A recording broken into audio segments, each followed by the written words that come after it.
Sebelum lanjut ke cerita selanjutnya, yuk subscribe dan like.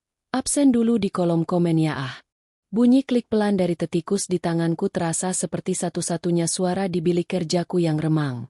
Jam di dinding sudah menunjukkan pukul 5 sore, tetapi mataku terpaku pada layar. Bukan pada tumpukan laporan yang harus kuselesaikan, melainkan pada satu baris subjek email yang membuat jantungku berdebar tak karuan. Konfirmasi penyesuaian kompensasi, Rina Lestari. Aku menarik napas. Email ini adalah penentu. 3 bulan terakhir ini adalah neraka. Aku mengambil alih proyek yang gagal di tengah jalan, bekerja hingga larut malam, mengorbankan akhir pekan, dan menelan setiap tegukan kopi pahit demi menstabilkan kapal yang hampir karam itu. Atasanku, Pak Haris, hanya berkata, "Buktikan, Rina. Buktikan kamu siap." Dengan jari yang sedikit gemetar, aku mengklik email itu.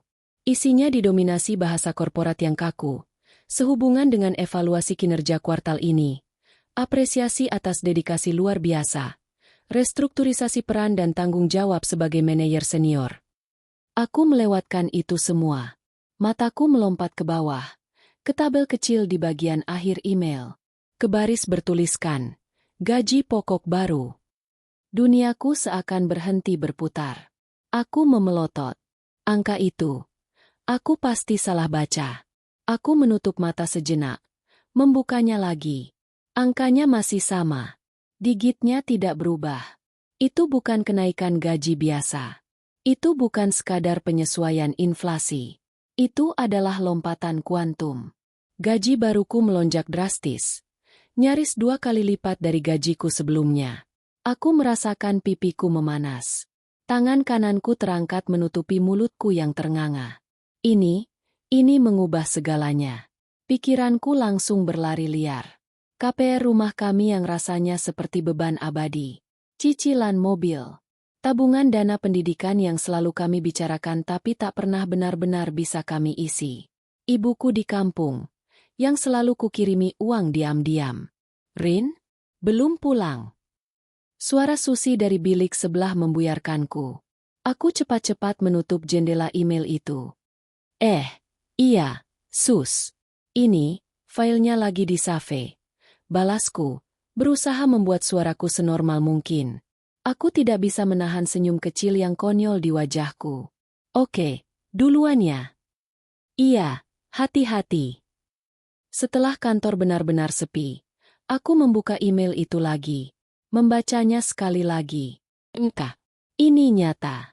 Perjalanan pulang terasa seperti mimpi. Aku ingin sekali menelepon Bima, suamiku, tapi aku menahannya. Kabar sebesar ini harus disampaikan langsung. Aku tiba di apartemen kami yang mungil. Bima sedang di dapur, masih memakai kemeja kerjanya yang lengannya digulung, mencoba memasak sesuatu yang berbau agak hangus. "Mas," sapaku. "Hei, sayang," sapanya ceria, berbalik sambil memegang spatula. "Makan malam agak gosong kayaknya, tapi cintaku padamu tidak," guraunya. Aku tertawa, meletakkan tasku, dan berjalan menghampirinya. "Aku nggak peduli makan malam," kataku pelan. "Aku dapat." Bima mengerutkan kening. "Dapat apa?" "Arisan." Aku menggeleng. Email yang kutunggu-tunggu. Mata Bima langsung membelalak.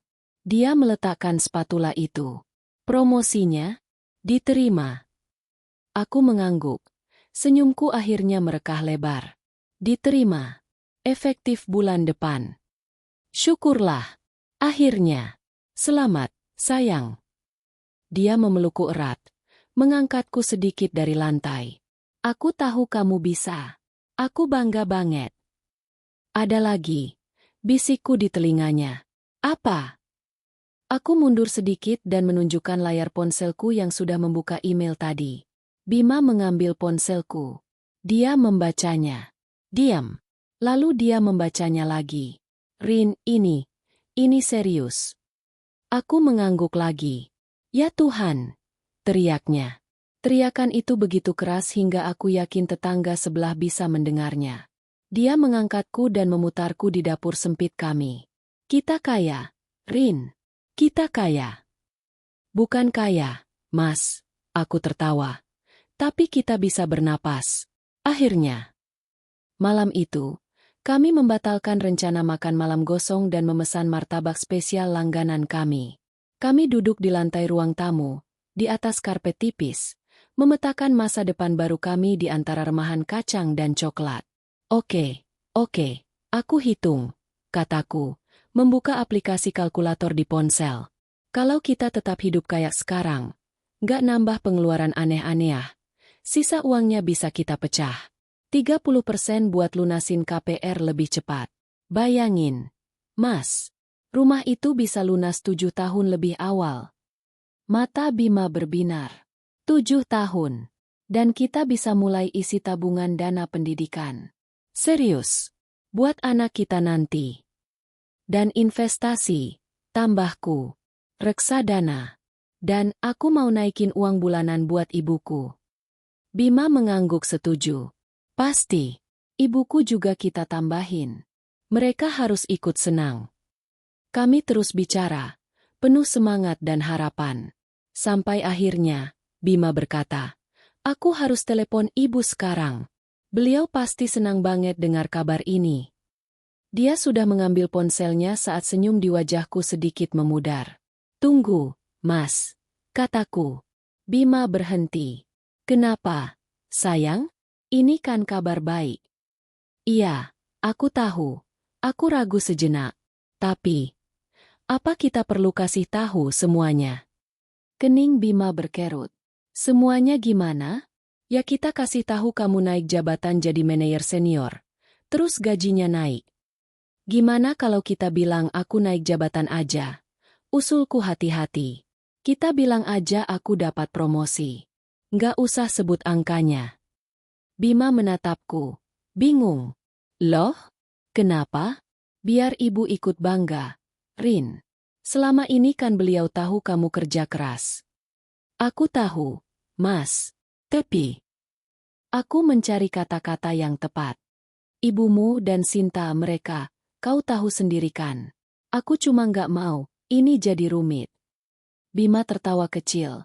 Tapi tawa itu terdengar hambar. Kamu ini negatif thinking terus sama keluargaku. Ibu pasti tulus senangnya.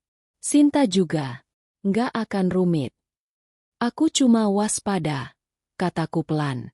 Aku teringat bagaimana Sinta, adik iparku, bulan lalu mengeluh butuh laptop baru untuk kuliah, padahal laptopnya baru dibeli tahun lalu. Atau bagaimana ibu mertua selalu memuji-muji tas temannya yang harganya jutaan. Bima menghela napas, melihat kegelisahanku. Ya sudah, katanya, mencoba menenangkanku. Kalau kamu maunya gitu, aku turuti. Aku bilang kamu naik jabatan saja. Nggak akan kusebut angkanya.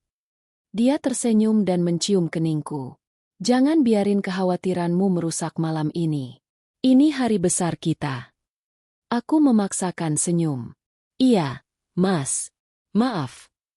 Aku mencoba mengabaikan simpul kecil yang tiba-tiba terasa mengikat di perutku. Malam itu adalah malam perayaan. Tapi di balik semua kebahagiaan itu, aku menyimpan satu rahasia, angka di slip gajiku, dan satu kekhawatiran, semoga Bima bisa menepati janjinya. Kekhawatiran itu terasa seperti kerikil kecil di sepatuku selama sisa minggu itu. Kerikil itu berubah menjadi batu besar pada hari Minggu, saat kami berkendara menuju rumah mertuaku untuk makan siang bersama.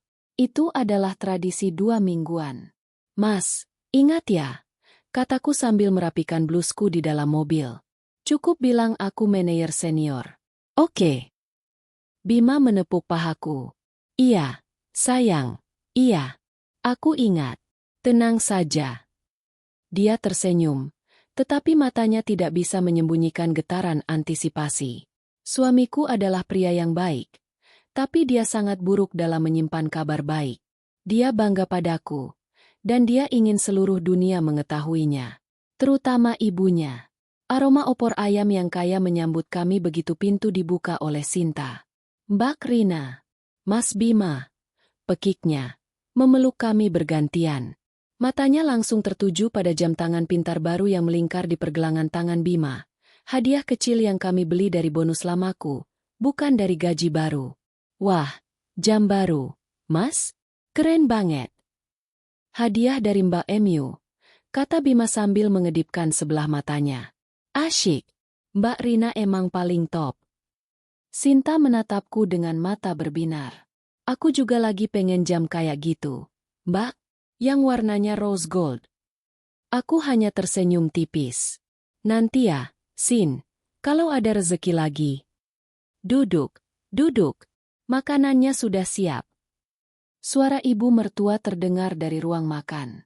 Kami berkumpul di meja makan kayu yang sudah penuh dengan hidangan. Ayah mertua, pria pendiam yang lebih banyak menghabiskan waktu dengan korannya, hanya mengangguk menyapa kami. Fokus ruangan itu, seperti biasa, adalah ibu. Gimana kerjaan, Bima, Rina? Tanya ibu sambil menyendokkan nasi untuk suaminya. Lancar, Bu. Jawab Bima. Malah, ada kabar baik banget. Aku merasakan perutku melilit. Ya Tuhan, Mas, jangan sekarang. Mata ibu mertua langsung terangkat. Sendok di tangannya berhenti di udara. Kabar baik apa? Kamu naik pangkat, Bim. Bukan aku, Bu, kata Bima. Dadanya membusung bangga. Tapi Rina dapat promosi. Oh, ya. Ibu mertua menoleh padaku. Matanya yang tajam menilaiku dari atas ke bawah. Promosi apa? Jadi, apa itu kemarin kamu bilang supervisor? Manajer senior. Bu, koreksiku pelan. Oh, manajer senior, seru Sinta. Hebat banget, Mbak. Berarti gajinya naik dong. Aku membeku. Ini dia. Pertanyaan yang kutakuti. Ya begitulah. Jawabku mengambang. Syukurlah, Sin. Cukup buat bayar tagihan. Ah, kamu ini merendah terus. Ibu mertua tertawa. Tawa itu terdengar kering di telingaku. Manajer senior di perusahaan sebesar itu pasti gajinya besar. Iya, kan, Bim? Pandangan ibu mertua kini beralih sepenuhnya ke Bima. Dia tahu putranya adalah mata rantai terlemah. Ya lumayan, Bu, kata Bima, mulai terlihat gugup. Dia melirikku sekilas. Aku mencoba memberinya tatapan, stop sampai di situ. Tapi dia sepertinya salah mengartikannya sebagai, lanjutkan. Lumayan itu berapa? Desak ibu. Ini bukan lagi pertanyaan. Ini interogasi. Naiknya 1 juta? 2 juta? Lebih, Bu, kata Bima. Suaranya sedikit terlalu keras. Berapa, Mas? Sinta kini ikut mencondongkan tubuhnya ke depan. Matanya berbinar penuh rasa ingin tahu. Sudah, makan dulu. Gak enak ngomongin uang di meja makan, kataku cepat, mencoba mengalihkan pembicaraan. Loh, kenapa gak enak? Ini kan kabar bahagia. Sanggah ibu mertua. Kita ini keluarga. Masak sama keluarga sendiri pakai rahasia-rahasiaan? Jadi, berapa, Bim? Bima terpojok. Dia menatap ibunya, lalu menatapku. Keringat mulai membasahi pelipisnya. Dia ingin membuat ibunya terkesan.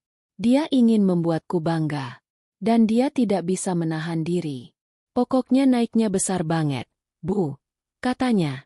Sebesar apa? Bima menarik napas. Gaji Rina sekarang, hampir 2 kali lipat dari gajiku. Hening. Ayah mertua bahkan sampai menurunkan korannya sedikit untuk menatap kami.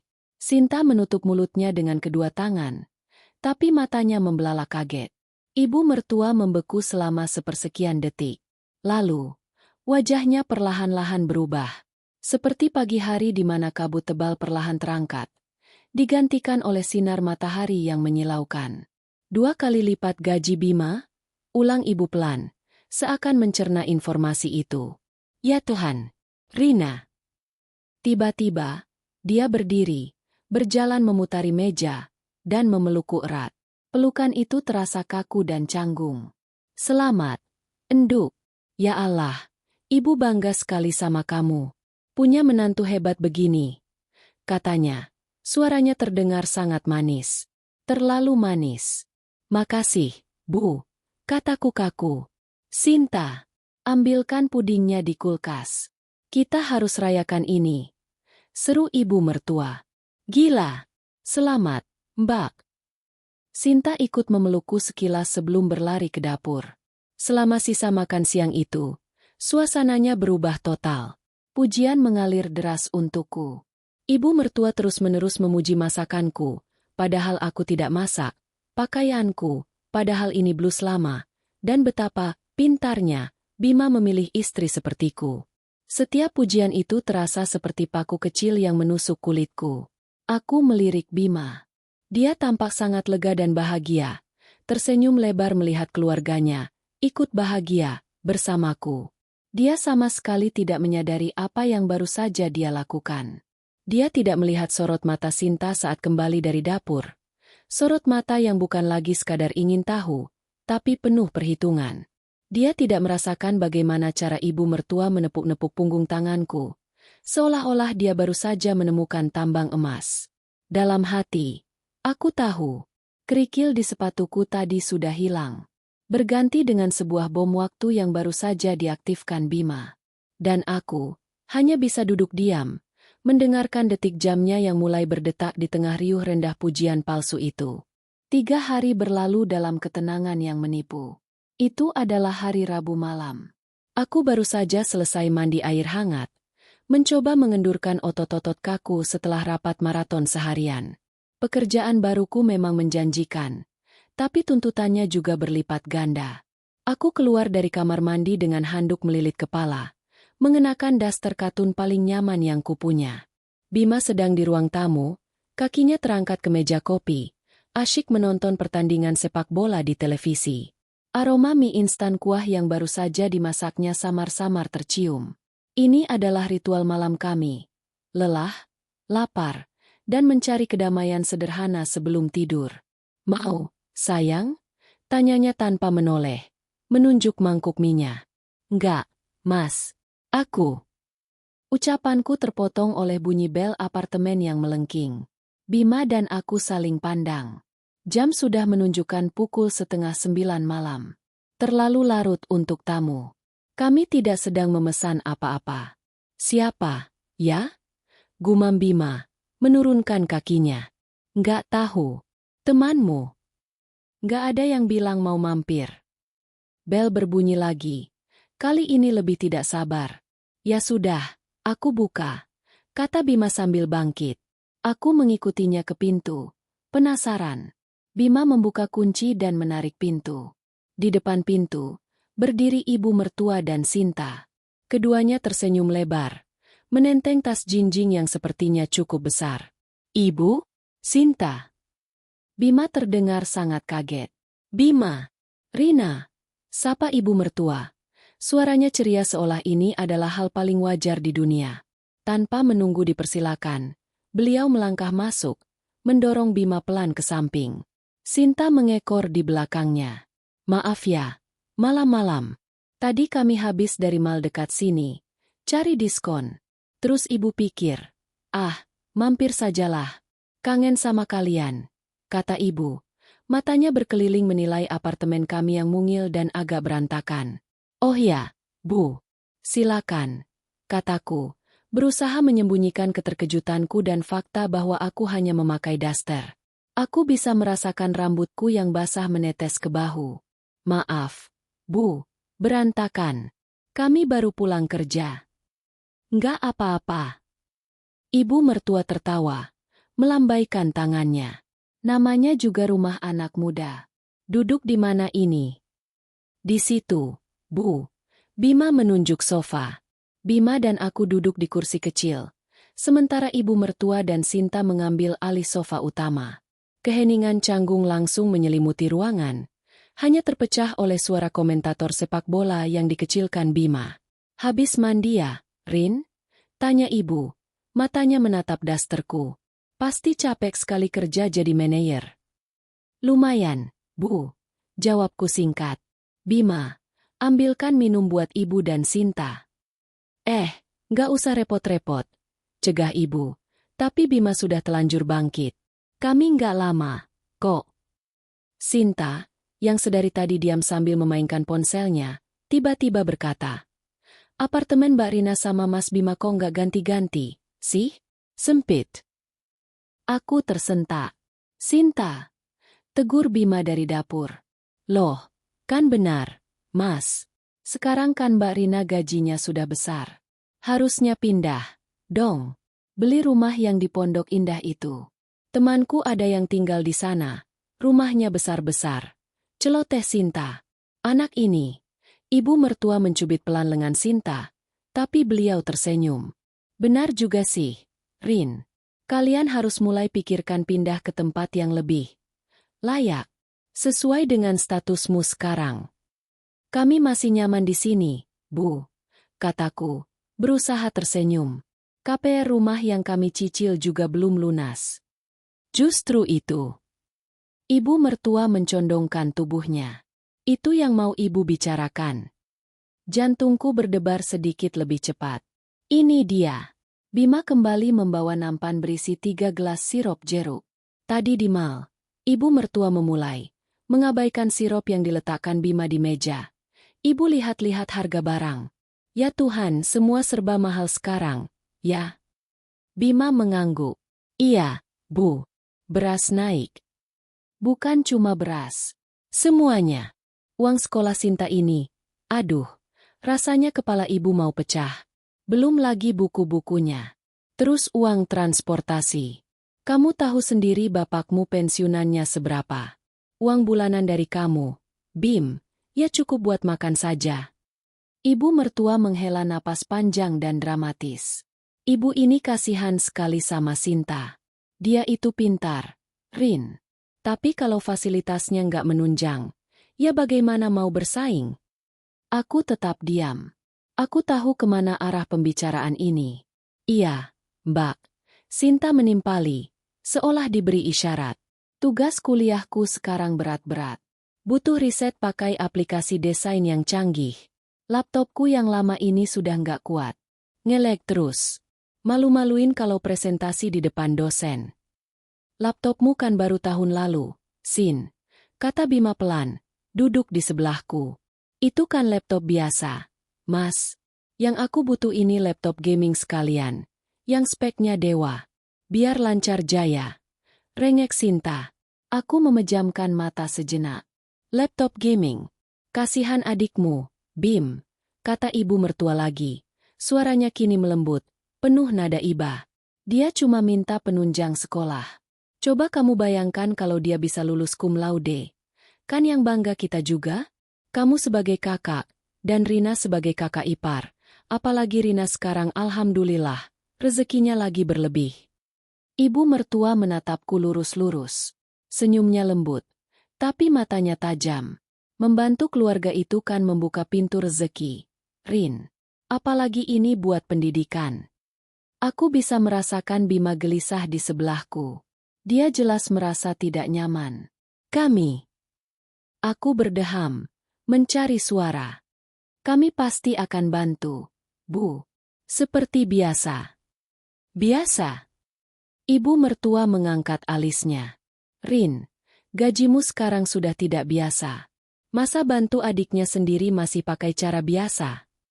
Suasana di ruang tamu yang sempit itu terasa semakin sesak. Aroma mie instan Bima yang terlupakan kini bercampur dengan aroma parfum Sinta yang menyengat. Bom waktu yang kutakutkan itu kini sudah ada di atas meja kopiku.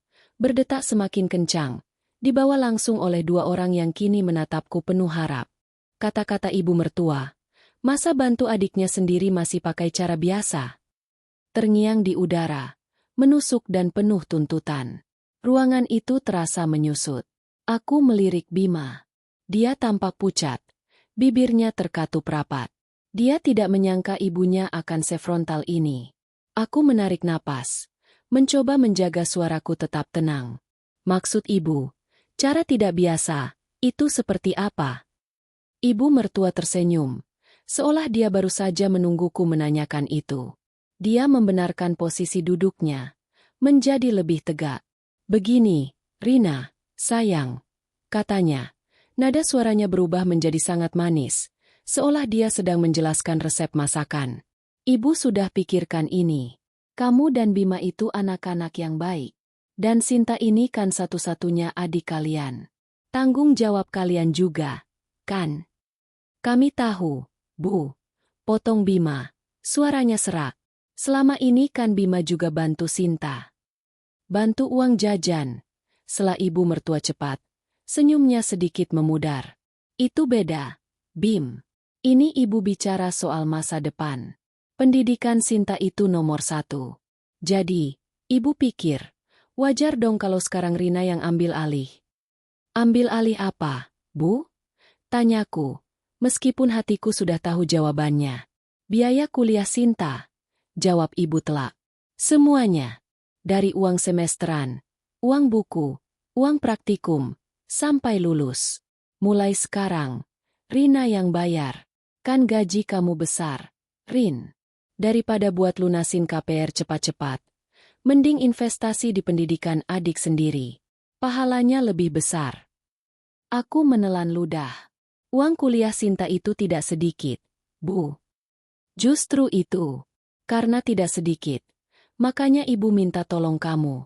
Kalau sedikit, ibu bisa usaha sendiri. Katanya enteng.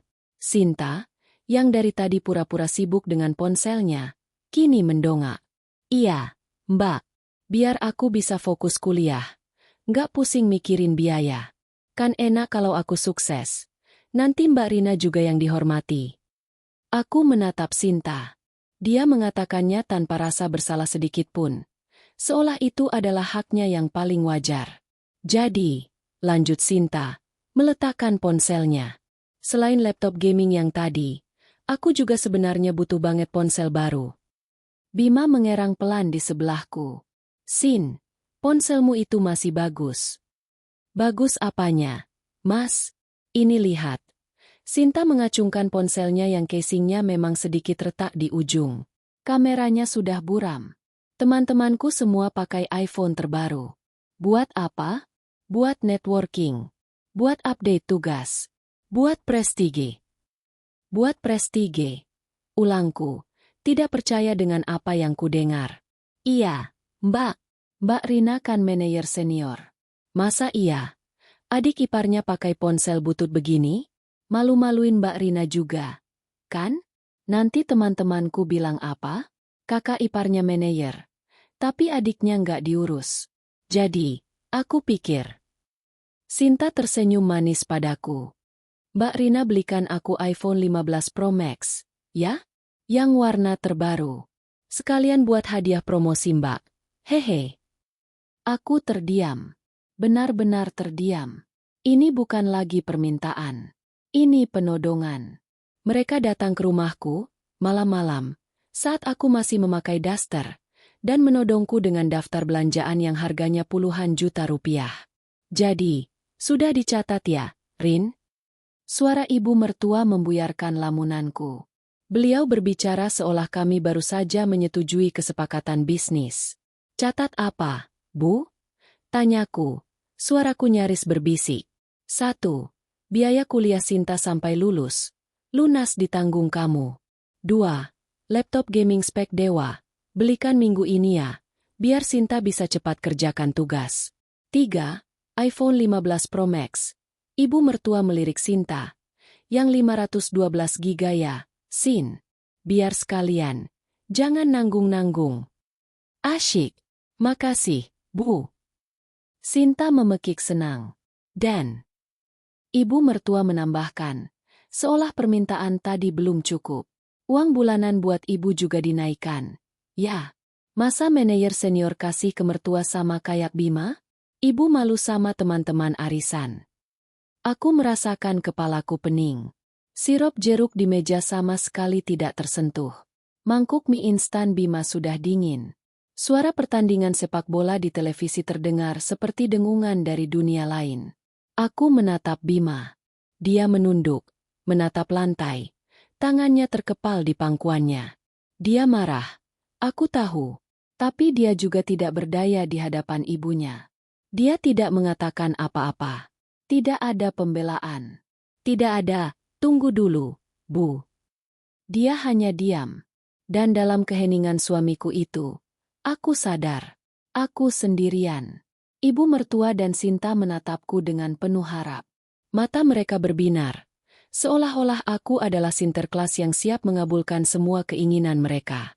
Gimana, Rin? Desak ibu mertua. Senyumnya mulai luntur karena aku terlalu lama diam. Masa buat keluarga sendiri hitung-hitungan? Kamu kan sudah jadi bagian dari keluarga ini. Wajib hukumnya bantu. Mulai sekarang, bayar juga sekolah adikmu. Belikan dia iPhone terbaru. Kalimat itu terucap begitu saja dari mulut ibu mertua. Sebuah rangkuman sempurna dari semua tuntutan mereka. Aku menarik napas panjang. Sangat panjang. Udara di apartemen terasa berat dan basi. Aku merasakan mataku memanas. Tapi aku menahannya. Aku tidak akan menangis. Tidak di depan mereka. Aku mengangkat kepalaku, menatap lurus ke mata ibu mertua, lalu beralih ke Sinta. Senyum manis dan penuh harap mereka kini terlihat seperti seringai serigala di mataku. Ibu, Sinta, kataku. Suaraku terdengar dingin dan asing, bahkan di telingaku sendiri. Bima mengangkat kepalanya, menatapku kaget. Mungkin dia mengharapkan aku mengiyakan, atau menangis, atau mengamuk. Aku menarik napas panjang sekali lagi. Dan ini yang kulakukan. Keheningan di ruang tamu kecil kami terasa pekat dan berat. Suara komentator sepak bola sudah lama mati. Televisi kini hanya menampilkan layar hitam yang memantulkan wajah-wajah tegang kami. Ibu, Sinta. Oh, suaraku stabil. Dingin. Aku sendiri kaget betapa tenangnya aku terdengar. Padahal di dalam dadaku, jantungku serasa ditabuh genderang perang. Bima menatapku nanar, seolah memohon agar aku tidak memperburuk keadaan. Ibu mertua menyipitkan matanya. Senyumnya hilang, digantikan ekspresi tak sabar. Sinta sudah cemberut, mungkin kesal karena aku tak langsung memekik, iya, dan mengeluarkan kartu kreditku. Baik, kataku. Satu kata itu menggema. Wajah Sinta langsung cerah. Tuh, kan, Bu, Mbak Rina. Saya akan penuhi, potongku, sebelum Sinta sempat bersorak. Semuanya. Senyum ibu mertua merekah kembali, penuh kemenangan. Nah, begitu, dong, enduk. Ibu tahu kamu menantu yang baik. Pengertian. Mas Bima beruntung banget dapat Mbak Rina.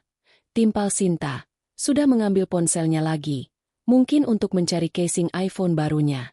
Bima menatapku, bingung sekaligus lega. Tapi kebingungannya lebih dominan. Dia mengenalku. Dia tahu ini bukan aku. Aku mengangkat satu tanganku. Tapi, semua senyum langsung membeku. Saya akan lakukan semua itu. Lanjutku, menatap lurus ke ibu mertua.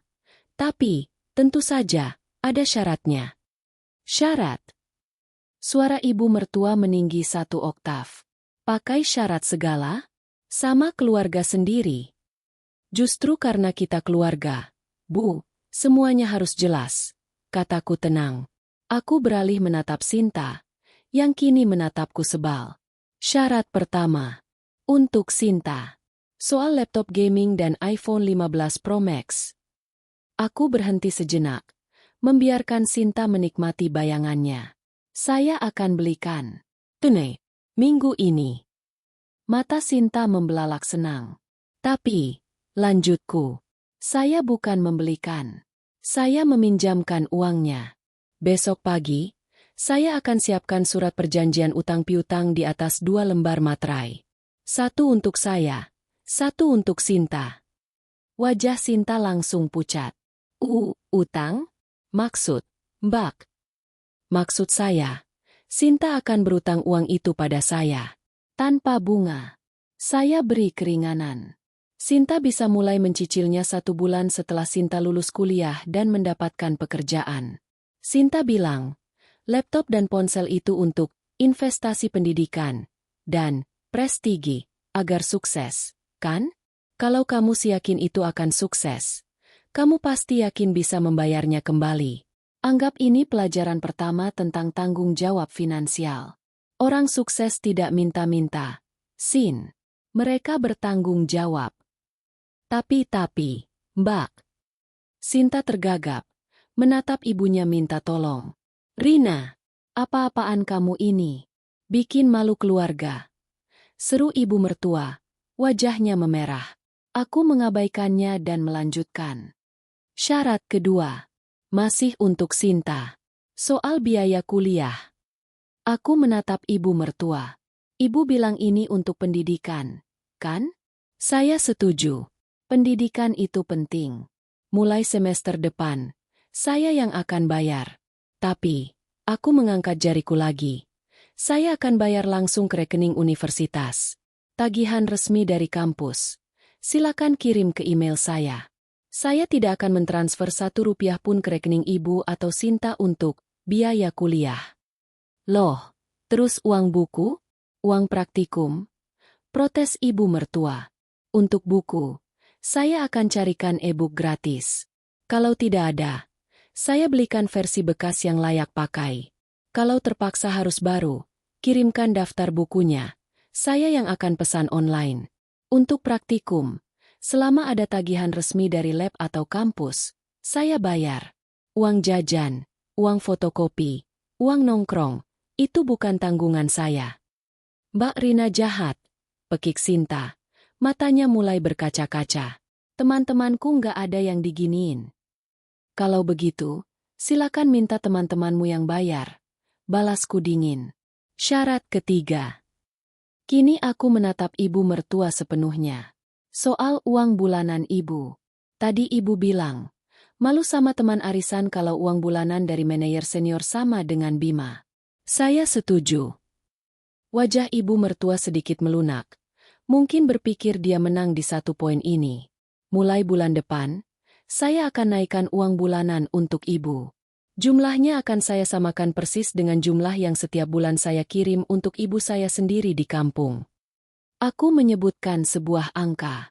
Angka yang sangat layak. Cukup untuk hidup nyaman di kampung.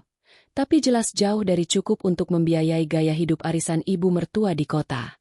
Dan uang itu, tambahku, akan saya transfer langsung ke rekening ibu. Dari rekening saya, Bima tidak akan lagi memberi ibu uang bulanan. "Kamu mau melarang anakku berbakti sama ibunya sendiri?" Suara ibu mertua bergetar karena marah. "Saya tidak melarang. Saya hanya mengatur uang saya," kataku. Dan ini membawa kita ke syarat terakhir. Syarat paling penting. Aku menoleh ke suamiku, ke Bima. Dia menatapku dengan campuran rasa takut, kaget, dan, entah apa, mungkin sedikit kekaguman. "Syarat terakhir ini untukmu, Mas. Aku akan melakukan semua ini. Aku akan membiayai adikmu. Aku akan memberi uang tambahan untuk ibumu dengan satu syarat." Aku menarik napas. "Mulai besok, kita pisah harta." "Apa?" Kali ini Bima yang berteriak, bersamaan dengan ibunya. "Kita akan buat perjanjian pranikah. Postnuptial agreement. Gaji saya adalah uang saya. Gaji Mas Bima adalah uang Mas Bima. Kita akan buka satu rekening bersama, joint account, yang akan kita isi dengan proporsi yang adil untuk membayar KPR, tagihan listrik, air, internet, dan belanja bulanan." Singa. Aku tersenyum tipis. Sisa uang saya yang kelola. Untuk investasi saya, untuk tabungan saya, dan untuk ibu saya. Dan sisa uang Mas, silakan Mas kelola sendiri. Mas bebas mau memberikannya berapapun untuk ibu dan Sinta. Saya tidak akan ikut campur lagi." Ruangan itu meledak. "Kurang ajar kamu, Rina." Ibu mertua berdiri, menunjuk wajahku. "Kamu mau menghancurkan rumah tangga anakku. Kamu mau memisahkan Bima dari keluarganya. Kamu menantu durhaka." "Aku cuma minta iPhone, Mbak." Mbak Rina jahat. Jahat. Sinta kini menangis sesenggukan. "Sayang, kamu nggak serius, kan?" Bima meraih tanganku. "Pisah harta? Kayak mau cerai aja." Aku menepis tangannya pelan, tapi tegas. "Saya serius, Mas. Sangat serius." Aku berdiri. Dengan daster katun dan rambut basah yang kini sudah dingin, aku merasa lebih kuat dari kapanpun dalam hidupku. Saya tidak durhaka, Bu, kataku. Suaraku tetap rendah namun tajam. Saya hanya melindungi hasil kerja keras saya. Saya tidak tidur berbulan-bulan. Saya mengorbankan waktu saya dengan suami saya. Saya stres sampai sakit mak, demi mendapatkan gaji ini. Dan saya tidak akan membiarkan 1 sen pun dari uang itu dipakai untuk membeli prestige atau menuruti gengsi arisan. Aku menatap mereka satu persatu. Ibu mertua yang murka, Sinta yang menangis terseduh, dan Bima yang tampak hancur. Saya sudah berikan penawaran saya. Silakan dipikirkan. Ibu dan Sinta boleh putuskan, mau ambil investasi pendidikan dengan syarat dari saya, atau tidak sama sekali. Aku lalu berjalan ke pintu kamar tidur kami. Sekarang, maaf, Bu, Sinta, ini sudah larut malam. Saya harus tidur. Aku memegang kenop pintu. Besok saya harus bangun pagi dan kerja keras. Aku berhenti sejenak, lalu menoleh ke belakang dengan senyum paling dingin yang bisa kupasang. Kan saya harus membiayai banyak orang, kan? Aku masuk ke kamar dan mengunci pintu, meninggalkan mereka bertiga dalam keheningan yang memekakan telinga. Begitu pintu kamar tertutup dan kuncinya berputar, kakiku terasa lemas. Aku bersandar di kayu pintu yang dingin, dan napasku yang sedari tadi kutahan akhirnya terlepas dalam satu embusan gemetar. Jantungku berdebar begitu kencang hingga telingaku berdengung. Adrenalin masih membanjiri tubuhku, membuat tanganku sedikit gemetar. Aku baru saja meledakkan bom nuklir di ruang tamuku sendiri. Di luar, keheningan berlangsung selama 3 detik. Lalu, ledakan yang sesungguhnya dimulai. Bima, lihat istri kamu. Suara ibu mertua melengking, begitu keras menembus pintu. Dia mengusir ibunya sendiri.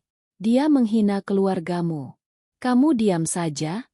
Kamu suami macam apa?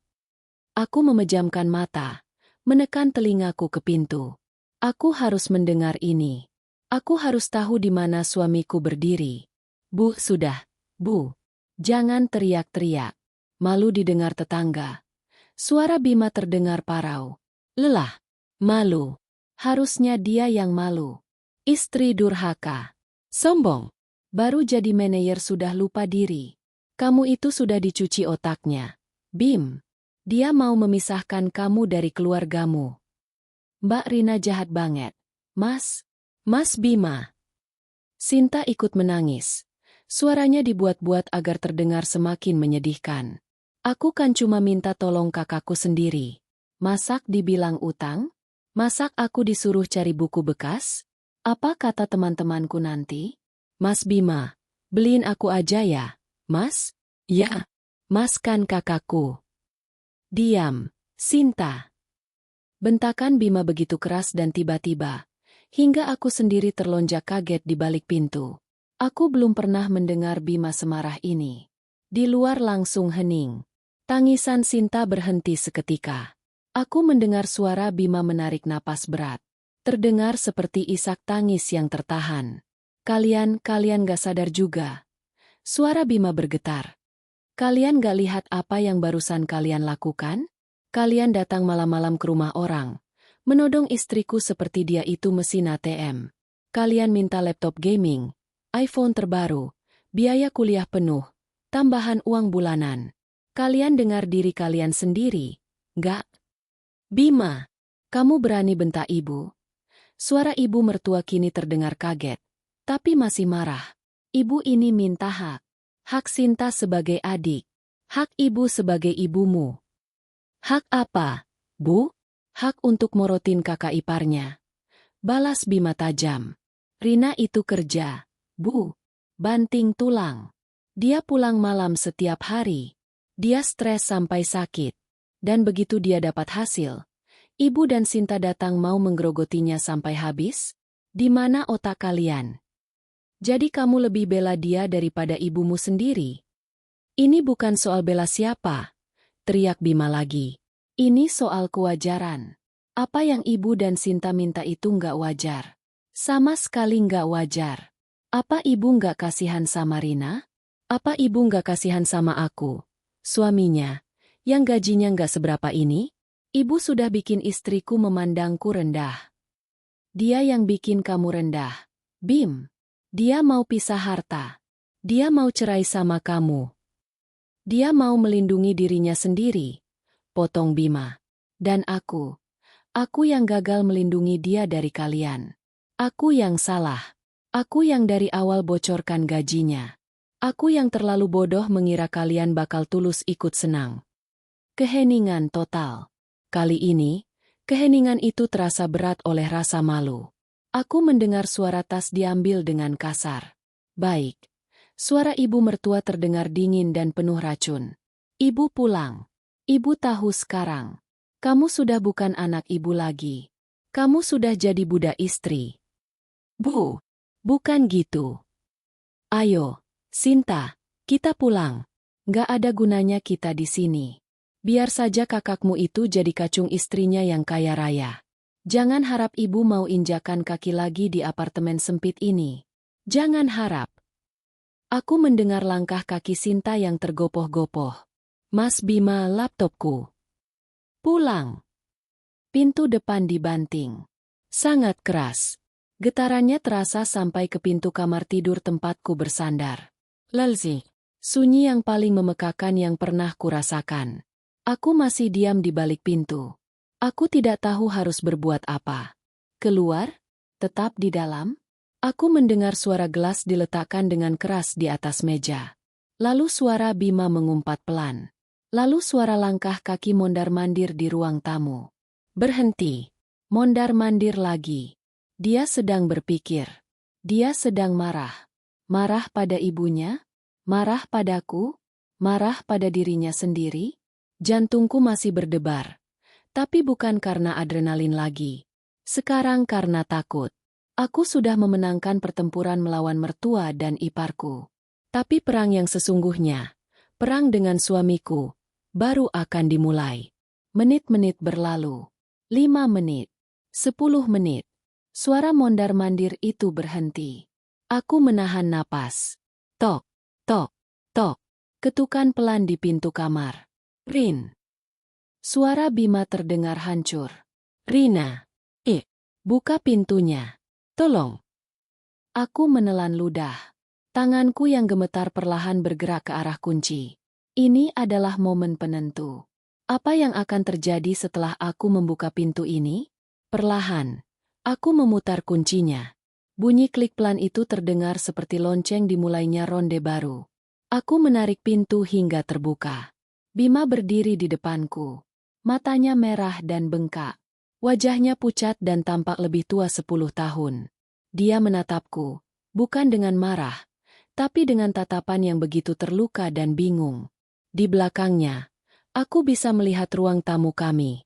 Mangkuk mie instan Bima yang sudah mengembang, 3 gelas sirup jeruk yang tidak tersentuh, dan tas jinjing ibu mertua yang tadi dibawanya, tertinggal di atas sofa. Kami hanya berdiri di sana, di ambang pintu, menatap satu sama lain dalam keheningan yang tebal. Jarak 1 meter di antara kami terasa seperti jurang yang sangat dalam. Kami berdiri mematung di ambang pintu kamar. Keheningan itu begitu berat. Seolah udara di antara kami telah berubah menjadi kaca tebal yang bisa pecah kapan saja. Mata Bima yang merah menatapku, mencari sesuatu. Kemarahan? Maaf, aku tidak tahu. Mereka sudah pulang, katanya lirih.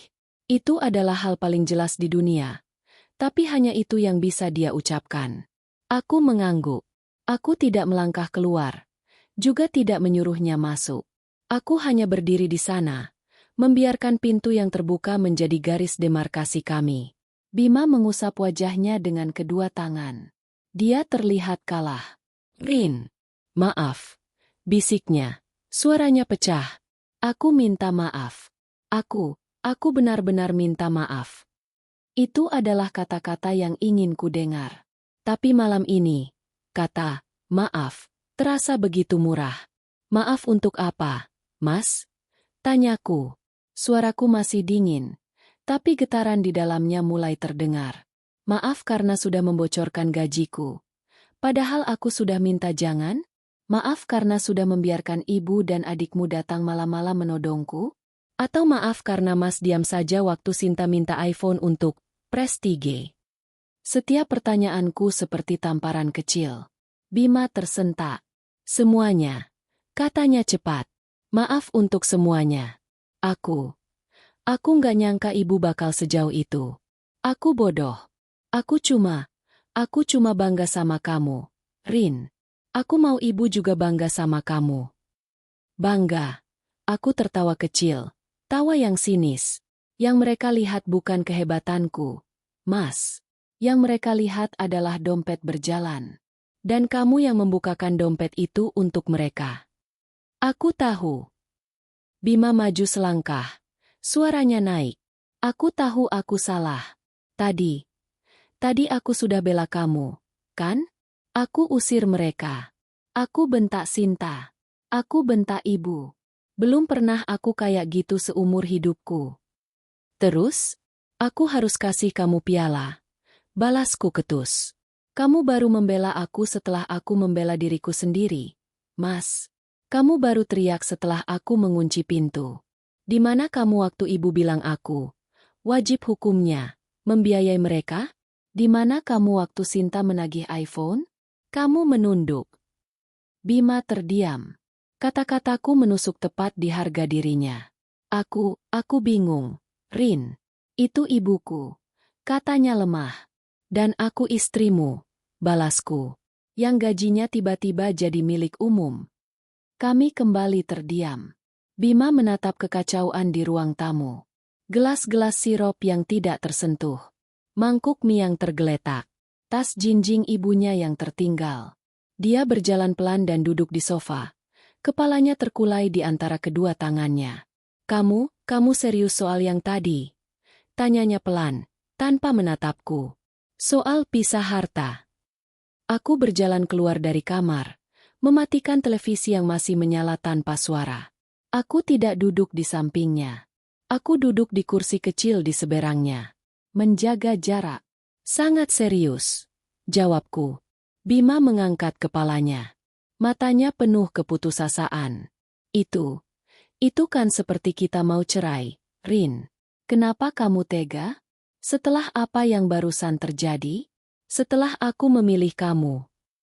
Aku melakukan ini justru karena aku nggak mau kita cerai, Mas. Kataku. Nadaku sedikit melunak. Aku lelah. Kamu nggak lihat?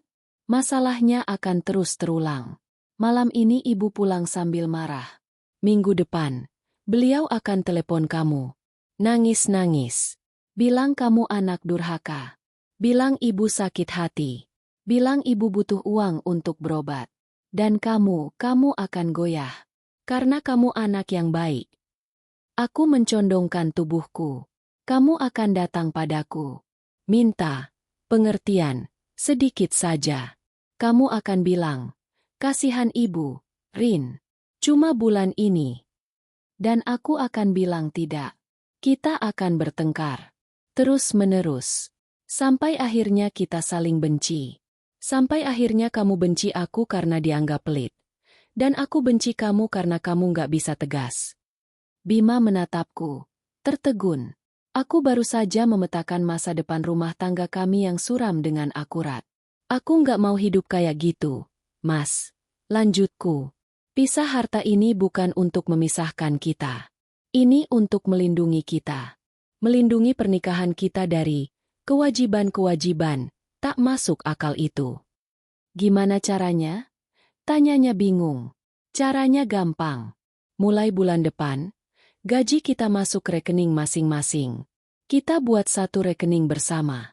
Untuk KPR, listrik, air, internet, belanja bulanan. Kita hitung biayanya. Kita setor ke sana secara proporsional.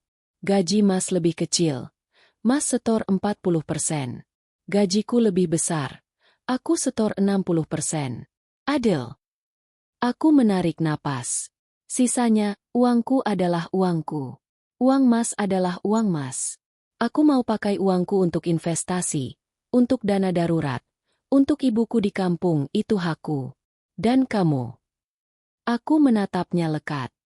Kalau kamu mau kasih sisa gajimu untuk ibu dan Sinta sampai habis pun, aku nggak akan melarang. Itu uangmu. Tanggung jawabmu. Ibu nggak bisa lagi datang padaku. Sinta nggak bisa lagi menagihku. Karena aku akan bilang, itu bukan urusanku. Silakan bicara sama suamiku. Minta dari gajinya sendiri. Selesai, Mas. Jelas. Bima memproses kata-kataku. Aku bisa melihat berbagai emosi berkecamuk di wajahnya. Malu, karena gajinya lebih kecil. Marah, karena merasa dikebiri. Tapi di atas itu semua, aku melihat sedikit kelegaan. Jadi, aku bisa tetap kasih ibu uang. Tanyanya. Tentu, kataku. Dari gajimu sendiri. Sebanyak yang kamu mau. Aku nggak akan pernah ungkit-ungkit itu lagi. Asal semua kebutuhan rumah kita di rekening bersama sudah terpenuhi dulu. Ini adalah jalan tengah. Dia bisa tetap menjadi anak berbakti, tanpa mengorbankan istrinya yang durhaka. Dan soal Sinta. Tawaranku masih berlaku, kataku tegas. Aku akan bayar biaya kuliahnya langsung ke kampus. Aku akan belikan buku bekas. Soal laptop dan iPhone, surat utang itu juga masih berlaku. Kalau dia mau, dia bisa tanda tangani besok. Kalau dia nggak mau, dia bisa pakai laptop lamanya dan ponselnya yang butut, itu. Pilihan ada di tangan dia. Aku nggak akan memaksa. Bima menghela napas panjang. Sangat panjang. Dia menatapku. Kali ini, bukan lagi dengan tatapan hancur, tapi dengan tatapan baru. Tatapan seorang pria yang baru menyadari bahwa wanita di depannya bukan lagi gadis manis yang dinikahinya, tapi seorang manajer senior yang tahu cara bernegosiasi. Kamu sudah memikirkan ini semua, katanya, bukan sebagai pertanyaan. Aku memikirkannya dalam 10 menit terakhir. Mas, saat aku berdiri di depan pintu tadi, saat aku mempertaruhkan pernikahan kita, aku mengaku, aku nggak mau kehilangan kamu. Tapi aku juga nggak mau kehilangan diriku sendiri. Bima berdiri. Dia berjalan ke arahku dan berlutut di depanku. Dia mengambil kedua tanganku. Tangan Bima terasa dingin. Kita lakukan, katanya pelan. Lakukan apa? Semuanya. Besok kita cari notaris. Kita buat perjanjian itu. Aku menatapnya, mencari keraguan di matanya. Tidak ada. Hanya ada kelelahan dan kepasrahan. Kamu yakin? Dia mengangguk. Aku nggak mau kehilangan kamu, Rin. Kalau ini satu-satunya cara, aku setuju. Aku minta maaf, sudah membuatmu harus melakukan ini semua. Dia memeluk lututku, menyandarkan kepalanya di sana. Aku merasakan bahunya bergetar. Dia menangis. Perlahan, tanganku yang kaku terangkat. Aku mengelus rambutnya. Dinding pertahananku mulai runtuh. Rasa marahku menguap, digantikan oleh rasa iba dan cinta yang rumit. Kita akan baik-baik saja, Mas. Bisikku, lebih untuk meyakinkan diriku sendiri. Kita akan lewati ini. Malam itu, kami tidak tidur di kamar. Kami tertidur di sofa, dalam posisi yang tidak nyaman. Aku duduk, dan Bima tertidur dengan kepala di pangkuanku. Di sekeliling kami, gelas-gelas sirup dan mangkuk mie instan menjadi saksi bisu dari gencatan senjata yang baru saja kami sepakati. Pertempuran sudah berakhir, tapi perang yang sesungguhnya, perang melawan tradisi, gengsi, dan ekspektasi keluarga, baru saja dimulai. Keesokan paginya terasa surreal. Kami bangun dengan leher kaku dan punggung sakit karena tidur di sofa. Ruang tamu masih berantakan. Gelas-gelas sirup yang mulai dikerubungi semut, mangkuk mie Bima, dan tas jinjing ibu mertua yang masih teronggok di sofa seperti artefak dari medan pertempuran semalam. Kami bergerak dalam keheningan yang canggung. Bima yang pertama bangkit. Tanpa berkata apa-apa, dia mulai membersihkan kekacauan itu. Dia membuang mie instan, mencuci gelas, dan meletakkan tas ibunya di dekat pintu depan. Aku memperhatikannya sambil membuat kopi. Pagi ini aku telepon notaris, teman kantorku, kata Bima pelan, membelakangiku, masih mengelap meja. Oke, jawabku singkat. Aku akan buat draft perjanjian utang untuk Sinta. Nanti aku kirim ke kamu. Rin. Dia berbalik. Kantung matanya terlihat jelas. Apa? Kita nggak terlalu terburu-buru. Aku meletakkan cangkir kopiku. Apa kamu mau menunggu ibu dan Sinta datang lagi, Mas? Mungkin kali ini mereka bawa ayahmu sekalian? Atau bawa saudara-saudara yang lain untuk menceramahiku? Bima menghela napas. Dia tahu aku benar. Enggak. Kamu benar. Pagi ini aku telepon. Hari itu di kantor. Aku tidak bisa fokus. Pikiranku terus kembali ke perjanjian postnuptial. Apakah ini berlebihan? Apakah aku menghancurkan pernikahanku sendiri? Tapi setiap kali keraguan itu muncul, aku teringat wajah Sinta yang menagih iPhone untuk Prestige, dan tatapan ibu mertua yang menilai apartemenku tidak layak. Ini bukan berlebihan. Ini adalah pertahanan diri. Sore harinya, Bima mengirim pesan. Sudah dapat jadwal. Sabtu pagi, jam 10. Di kantor Pak Arif. Aku akan siapkan semua dokumen. Balasku. Sabtu pagi itu terasa seperti akan ke pemakaman. Bukan menyelamatkan pernikahan. Kami duduk berdampingan di mobil dalam diam. Kantor notaris itu dingin dan berbau kertas lama. Pak Arif, pria parubaya yang ramah namun profesional, menatap kami di atas kacamatanya. Perjanjian pasca nikah, katanya, seolah itu adalah hal paling wajar di dunia. Baik, pada dasarnya, kalian ingin membuat pemisahan harta yang diperoleh selama masa perkawinan, terhitung sejak tanggal surat ini ditandatangani. Benar. Benar, Pak, kataku. Bima hanya mengangguk. Pak Arif menjelaskan pasal-pasal hukumnya. Tentang harta bawaan, harta gonogini, dan bagaimana perjanjian ini akan memisahkan pendapatan kami di masa depan. Semua aset yang dibeli atas nama pribadi setelah hari ini akan menjadi milik pribadi. Semua utang yang dibuat atas nama pribadi akan menjadi tanggung jawab pribadi. Kecuali untuk aset dan utang bersama yang disepakati, seperti rumah. Dia menyodorkan dokumen tebal itu dan sebuah pulpen. Silakan dibaca sekali lagi sebelum ditandatangani. Aku membaca cepat. Semua poin yang kami bicarakan ada di sana. Rekening bersama, proporsi 60-40 untuk biaya rumah tangga, dan pemisahan total untuk sisanya. Aku mengambil pulpen dan menandatanganinya. Tanganku stabil. Giliran Bima. Dia memegang pulpen itu lama. Dia menatap dokumen itu, lalu menatapku. Matanya penuh pertanyaan yang tak terucap. Inikah kita sekarang, Rin? Dua orang asing yang terikat kontrak? Aku menahan tatapannya. Aku tidak tersenyum, tapi juga tidak membuang muka. Aku hanya menunggu. Perlahan, dia menunduk dan membubuhkan tanda tangannya. Tinta itu mengering hampir seketika. Baik, kata Pak Arif. Suaranya terdengar cerah. Selesai. Selamat untuk langkah barunya. Pak Bima, Bu Rina. Kami berjalan keluar dari kantor itu di bawah matahari yang terik. Rasanya aneh. Tidak ada yang berubah. Namun segalanya berubah. Mau makan siang? Tanya Bima canggung. Boleh, kataku. Kita makan di warung soto dekat situ aja. Itu adalah makan siang paling canggung dalam hidup kami. Minggu berikutnya adalah hari gajian. Sesuai kesepakatan, kami duduk bersama di depan laptopku. Kami membuka rekening bank online dan membuat satu rekening baru atas nama kami berdua. Oke, kataku, membuka spreadsheet yang sudah kusiapkan. Total KPR, listrik, air, internet, iuran apartemen, dan belanja bulanan kita, totalnya X juta. Aku menunjukkan angkanya.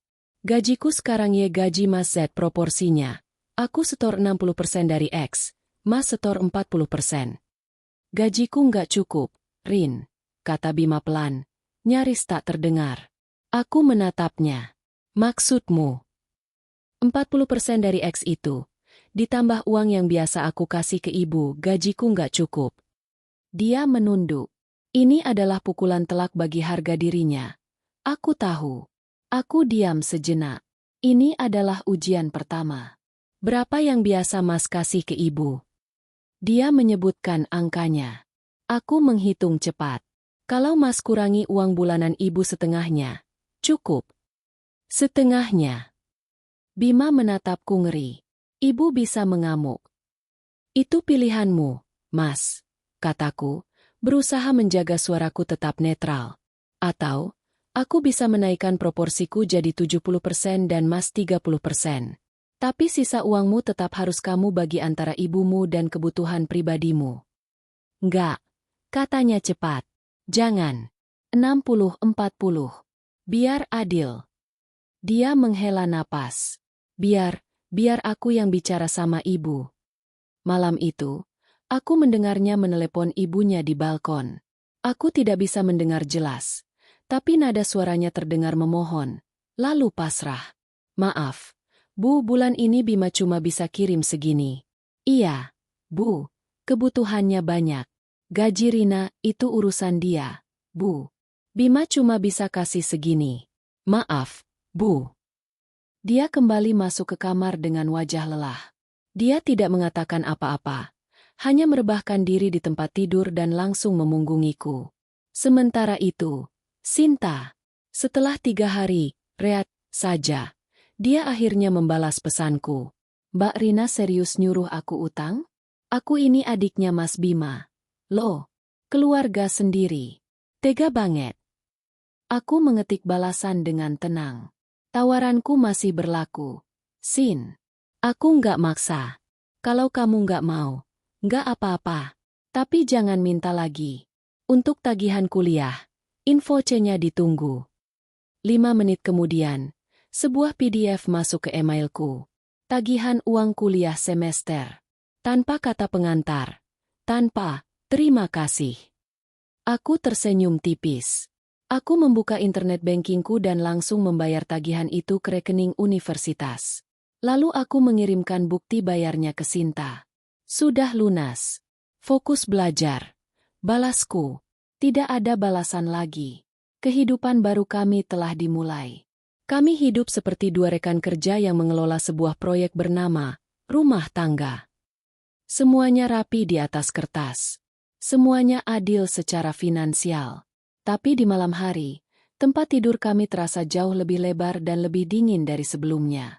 3 bulan berlalu sejak penandatanganan perjanjian itu. 3 bulan sejak insiden Rabu malam. Begitu aku dan Bima menyebutnya dalam hati, tanpa pernah mengucapkannya keras-keras. Kehidupan kami berjalan dalam ritme baru yang aneh, efisien, namun dingin. Secara finansial, aku tidak pernah merasa seaman ini. Spreadsheet anggaran kami selalu hijau. Tanggal 1 setiap bulan, kami berdua mentransfer bagian kami ke rekening bersama. 60% dariku, 40% dari Bima. Semua tagihan terbayar otomatis. Tidak ada lagi perdebatan kecil soal siapa yang bayar belanja bulanan. Tidak ada lagi sindiran soal pengeluaran. Semuanya rapi. Dengan sisa gajiku, aku melakukan apa yang selalu kuimpikan. Aku menambah porsi investasiku di reksadana. Aku mendaftar kursus online tentang manajemen risiko. Aku menaikkan uang bulanan untuk ibuku di kampung, dan beliau menangis haru di telepon, mendoakanku tanpa henti. Aku akhirnya bisa membeli vakum cleaner robotik yang sudah kuincar setahun terakhir. Aku membelinya dengan uangku sendiri, dan rasanya sangat memuaskan. Tapi kepuasan itu terasa hampa saat aku tiba di apartemen. Bima juga berubah. Dia menjadi lebih hemat. Sangat hemat. Dia mulai membawa bekal makan siang ke kantor setiap hari, sesuatu yang dulu sering kuanjurkan tapi selalu ditertawakannya. Dia berhenti membeli kopi mahal di lobi kantornya.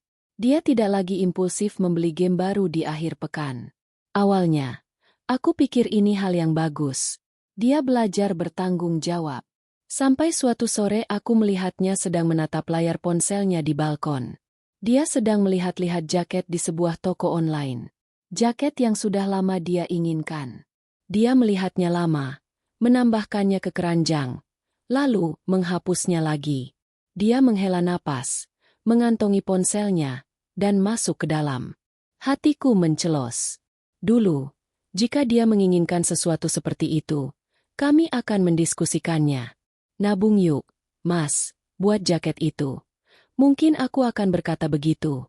Atau, pakai bonusku saja. Tapi sekarang, itu uangnya. Itu keputusannya. Aku tidak punya hak bicara. Dan aku tahu persis kemana sisa uangnya pergi. Hubungannya dengan keluarganya menjadi tegang. Ibu mertua tidak pernah lagi meneleponku. Sama sekali. Beliau hanya menelepon Bima, biasanya di akhir bulan. Aku bisa mendengarnya dari kamar. Suara Bima yang pelan dan penuh rasa bersalah. Iya, Bu, Bima tahu. Tapi Bima baru bisa kirim segitu. Iya, Bu. Maaf, Bu. Bima menanggung beban rasa bersalah itu sendirian. Dia terhimpit antara kesetiaannya sebagai anak dan keterbatasan gajinya sendiri. Perjanjian kami telah membebaskanku, tapi di saat yang sama, memenjarakan suamiku. Sinta, di sisi lain, menjalankan kesepakatan kami dengan setengah hati. Dia rajin mengirimkan tagihan kuliah tepat waktu. Aku membayarnya tanpa komentar. Tapi tidak ada lagi sapaan. Mbak Rina, yang ceria. Tidak ada lagi permintaan oleh-oleh. Hanya transaksi dingin. Sampai suatu hari dia mengirimiku pesan. Mbak, IP semester ini 37. Aku terkejut. Itu nilai yang sangat bagus. Bagus. Sin. Pertahankan. Balasku. Laptopku beneran udah nggak kuat buat render tugas akhir. Mbak, ngelek parah. Aku nggak minta laptop gaming. Cuma laptop yang layak. Apa perjanjian utangnya masih berlaku? Aku menatap pesan itu lama. Dia tidak lagi menyebut iPhone. Dia tidak lagi memakai alasan prestige. Dia terdengar tulus. Masih. Balasku. Cari yang speknya sesuai kebutuhan. Kirim linknya. Suratnya aku siapkan. Malamnya, saat makan malam, aku menceritakan itu pada Bima. Sinta IP-nya 37, kataku sambil menyendok nasi. Bima mengangkat wajahnya. Itu adalah senyum tulus pertama yang kulihat darinya dalam beberapa minggu. Serius? Wah, pintar dia. Dia mau ambil tawaran utang laptop. Tapi bukan yang gaming. Bima terdiam. Dia meletakkan sendoknya. Makasih ya, Rin. Katanya pelan. Aku nggak kasih dia gratis. Kataku cepat. Itu utang. Aku tahu, katanya. Tapi makasih sudah mau percaya sama dia. Malam itu, jarak di antara kami di tempat tidur terasa sedikit menyempit. Namun, kedamaian semu itu tidak berlangsung lama. Sebulan kemudian, Bima pulang kerja dengan wajah yang sangat keruh. Dia melemparkan tasnya ke sofa dan langsung masuk ke kamar mandi tanpa menyapaku. Dia mandi sangat lama. Saat dia keluar, aku sedang melipat baju kering. Mas, ada masalah? Enggak, jawabnya singkat, menghindari tatapanku. Bohong. Dia berhenti, lalu duduk di tepi tempat tidur. Ibu, katanya. Hanya satu kata itu. Kenapa lagi? Tanyaku lelah. Beliau masuk rumah sakit. Tadi siang pingsan di acara arisan. Aku langsung berdiri. Apa? Sakit apa? Kok nggak bilang dari tadi? Ayo kita ke sana sekarang. Bima tidak bergerak. Dia hanya menatap lantai. Sudah nggak apa-apa. Cuma kecapean. Tensi darahnya naik. Dia berhenti sejenak. Waktu pingsan, tasnya dicopet orang. Ya Tuhan. Terus gimana? Dompet, ponsel, semua hilang.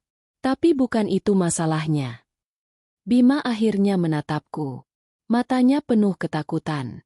Uang arisan bulan ini, yang baru beliau kumpulkan dari teman-temannya, ikut hilang. Semuanya. Aku terdiam, mencerna informasi itu. Berapa? Tanyaku pelan. Bima menyebutkan sebuah angka. Angka yang fantastis. Angka yang jauh melampaui gabungan gaji kami berdua. Teman-teman arisannya menagih. Rin. Mereka nggak mau tahu. Mereka anggap itu kelalaian ibu. Mereka minta ibu ganti rugi. Paling lambat akhir bulan depan. Bima menelan ludah. Kalau nggak, mereka mau bawa ini ke polisi. Aku duduk di sebelahnya. Kepalaku pening. Mas, kita nggak punya uang sebanyak itu.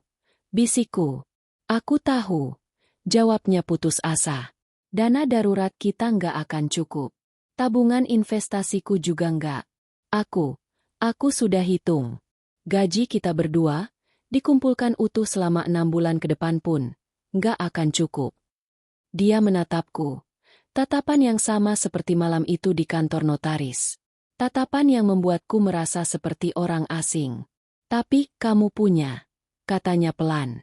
Dengan gaji barumu, dengan investasimu, kamu punya, Rin. Aku tahu kamu punya. Keheningan yang dingin itu kembali lagi.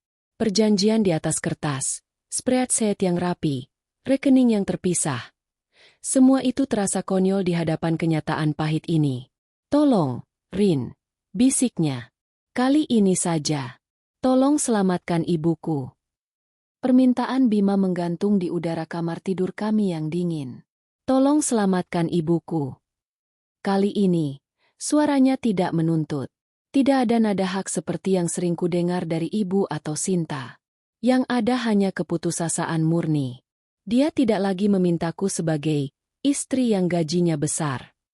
Dia memohon padaku sebagai satu-satunya skoci penyelamat di tengah badai. Aku menatap suamiku. Pria yang kucintai, yang telah melukai hatiku karena kelemahannya, dan yang kini hancur di depanku. Perjanjian notaris, spreadsheet, rekening terpisah. Semua itu adalah benteng yang kubangun untuk melindungi diriku. Dan sekarang, suamiku berdiri di luar benteng itu, memohon untuk masuk. Aku menarik napas panjang. Aku bisa berkata, tidak. Perjanjian hukum kami melindungiku. Aku bisa berkata, itu masalah ibumu, Mas. Uangmu tidak cukup? Itu masalahmu. Aku bisa. Dan aku tahu, jika aku mengatakannya, detik itu juga pernikahanku berakhir. Aku memikirkan investasiku. Angka-angka yang tumbuh subur. Aku memikirkan ibuku di kampung, yang akhirnya bisa menikmati masa tua yang tenang. Lalu aku memikirkan ibu mertua, wanita yang tidak kusukai, yang gengsinya telah menyebabkan semua ini. Haruskah aku menyelamatkannya? Aku tidak akan menyelamatkan ibu mertua. Tapi aku akan menyelamatkan suamiku. Baik, kataku. Kata yang sama seperti di bab 5. Tapi kali ini, nadanya berbeda. Bukan dingin dan tajam, tapi pelan dan berat. Bima mengangkat kepalanya. Matanya membelalak tak percaya. Rin, kamu. Saya akan bantu, kataku. Tapi, selalu ada, tapi, di antara kami sekarang. Bukan dengan caramu. Aku berdiri dan mengambil laptopku. Aku bukan lagi istri yang emosional. Aku adalah manajer senior. Dan ini adalah manajemen krisis. Kita tidak akan memberikan mereka uang tunai, kataku sambil membuka spreadsheet baru. Itu hanya akan memadamkan api hari ini dan memicu api yang lebih besar besok. Ibu tidak akan pernah belajar. Tapi, teman-teman arisannya. Aku yang akan bicara dengan mereka. Potongku. Atur pertemuannya. Besok, aku, kamu, ibumu, dan perwakilan teman-teman arisannya. Di rumah sakit sekalian, biar lebih dramatis. Bima menatapku bingung. Tapi dia mengangguk. Keesokan harinya, kami berada di ruang rawat ibu mertua. Beliau tampak pucat dan tua di ranjang rumah sakit. Sinta ada di sana. Matanya bengkak.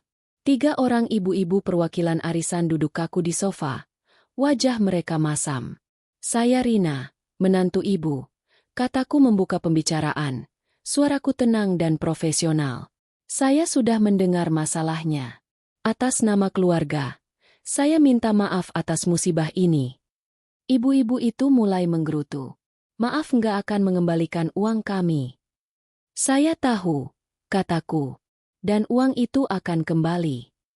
Aku menatap mereka satu persatu. Saya tidak akan memberikan uang tunai. Tapi saya menawarkan solusi.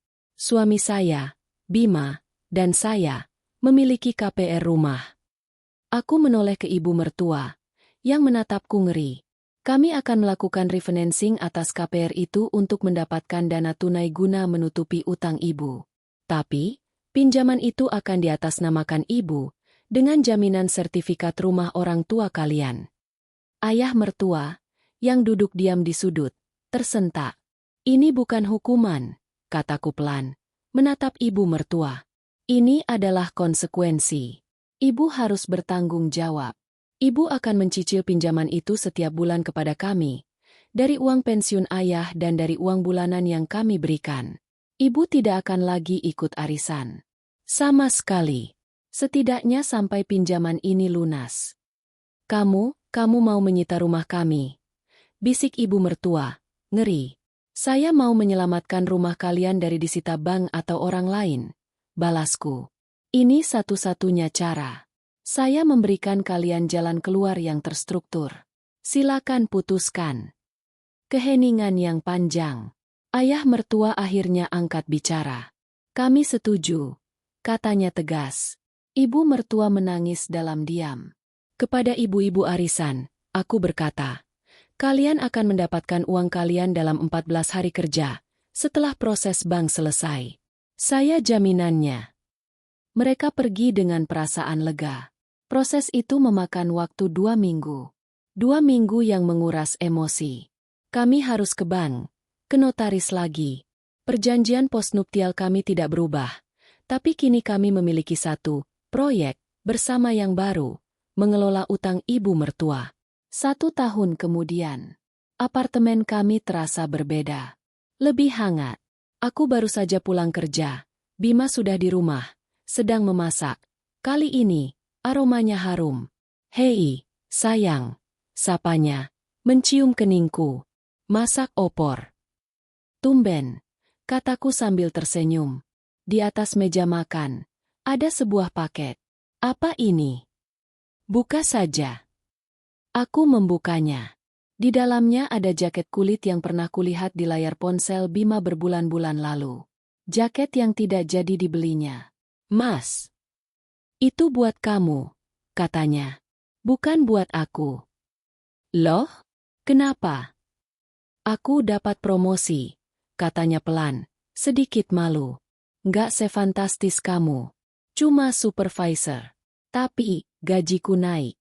Cukup untuk bayar cicilan ibu, setor ke rekening bersama, dan ini, buat kamu. Sebagai ucapan terima kasih. Aku menatap jaket itu, lalu menatapnya. Mataku terasa panas. Mas, kamu nggak perlu.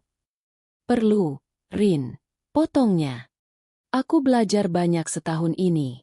Kamu nggak cuma menyelamatkan ibu. Kamu menyelamatkan aku. Dari kebodohanku sendiri. Ponselku bergetar. Sebuah notifikasi transfer bank. Sejumlah uang. Tidak besar, tapi signifikan. Diikuti sebuah pesan WhatsApp dari Sinta. Cicilan pertama laptop. Mbak. Plus. Cicilan pertama utangku buat gantiin uang bak yang kemarin dipakai buat bayar down payment KPR refinancing ibu. Aku mengerutkan kening. Oh, iya, kata Bima. Sinta lulus cum laude. IP-nya 3,85. Dia diterima kerja di perusahaan konsultan. Dia bilang, dia nggak mau punya utang budi sama kamu. Dia mau ikut bayar utang ibu. Aku duduk, tertegun. Dia dewasa juga akhirnya. Bisikku. Kita semua jadi dewasa, Rin. Kata Bima, meletakkan opor ayam di depanku. Malam itu, kami makan di meja makan. Bukan di sofa. Kami bicara tentang pekerjaan Bima, tentang rencanaku mengambil sertifikasi baru. Kami bicara tentang kemungkinan pindah ke rumah yang lebih besar. Nanti, kalau utang ibu sudah lunas. Perjanjian postnuptial kami masih berlaku. Spreadsheet anggaranku masih rapi. Tapi itu bukan lagi benteng yang dingin. Itu adalah fondasi. Aku memandang Bima yang sedang tertawa menceritakan lelucon kantornya. Aku sadar. Aku tidak lagi melihatnya sebagai pria lemah yang harus kulindungi. Aku melihatnya sebagai mitra. Mitra yang terluka, yang berbuat salah, tapi yang mau belajar dan bertumbuh. Aku telah menarik napas panjang malam itu, siap untuk bertempur. Aku tidak tahu bahwa pertempuran itu tidak hanya akan memberikanku batasan yang jelas, tapi juga akan mengembalikan suamiku, bukan sebagai pria yang naif, tapi sebagai pria yang utuh, yang memahami harga dari sebuah tanggung jawab. Dan itu, ternyata, jauh lebih berharga daripada kenaikan gaji manapun.